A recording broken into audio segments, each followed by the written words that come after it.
अभिषेक अपनी टीम के लिए केवल 1 रन बनाकर पेविलियन लौट गए। हैदराबाद की टीम को पहले ही ओवर में 11 रनों के स्कोर पर पहला झटका लग गया। अब मैदान पर हेड का साथ देने के लिए ईशान किशन आ चुके थे। इन दोनों खिलाड़ियों के कंधों पर टीम की पूरी जिम्मेदारी टिकी हुई थी। दिल्ली की तरफ से दूसरा ओवर लेकर आए मुकेश कुमार शानदार गेंदबाजी का नजारा दिखा रहे थे।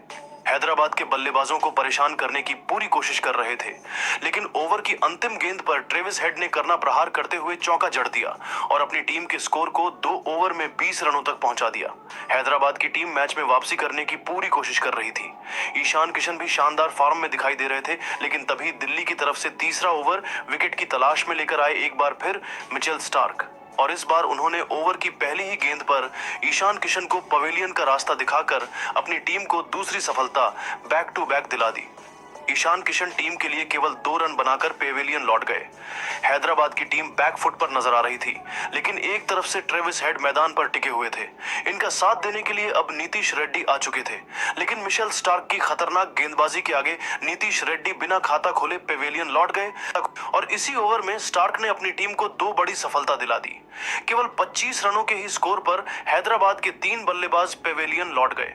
दिल्ली की खतरनाक गेंदबाजी देखकर स्टेडियम में बैठे दर्शक भी खुशी से झूम उठे, लेकिन ट्रेविस हेड एक तरफ से मैदान पर टिके हुए थे। अब उनका साथ देने के लिए मैदान पर अनिकेत वर्मा आ चुके थे। इन दोनों खिलाड़ियों के कंधों पर टीम की पूरी जिम्मेदारी आ चुकी थी। 3 ओवर में हैदराबाद का स्कोर केवल 29 रनों तक 3 विकेट पर पहुंच पाया।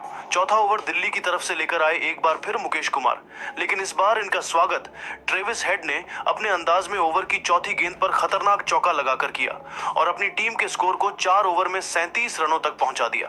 इन दोनों खिलाड़ियों के बीच एक अच्छी साझेदारी पनपत्ती हुई दिखाई दे रही थी। विकेट की तलाश में 5वां ओवर लेकर आए एक बार फिर मिचेल स्टार्क, और इस बार उन्होंने ओवर की पहली गेंद पर सेट बल्लेबाज ट्रेविस हेड को पवेलियन का रास्ता दिखाकर हैदराबाद की कमर तोड़ दी। ट्रेविस हेड अपनी टीम के लिए 22 रनों की पारी खेलकर पवेलियन लौट गए और हैदराबाद की टीम पूरी तरह से बैकफुट पर आ गई। 40 रनों के ही स्कोर पर टीम का चौथा विकेट गिर गया। अब मैदान पर अनिकेत वर्मा का साथ देने के लिए हेनरी क्लासेन आ चुके थे। इन दोनों खिलाड़ियों के कंधों पर टीम की पूरी जिम्मेदारी टिकी हुई थी। क्लासेन ने आते ही टीम के स्कोर को तेजी से आगे बढ़ना शुरू किया। पहले शानदार छक्के के साथ अपना खाता खोला और फिर चौका जड़कर अपनी टीम को 5 ओवर में 50 रनों तक पहुंचा दिया। दिल्ली की तरफ से पावर प्ले का अंतिम ओवर लेकर आए अक्षर पटेल बेहतरीन गेंदबाजी का नजारा दिखा रहे थे। हैदराबाद के बल्लेबाजों को खूब परेशान कर रहे थे, लेकिन हेनरी क्लासेन ने तीसरी गेंद पर चौका लगा दिया।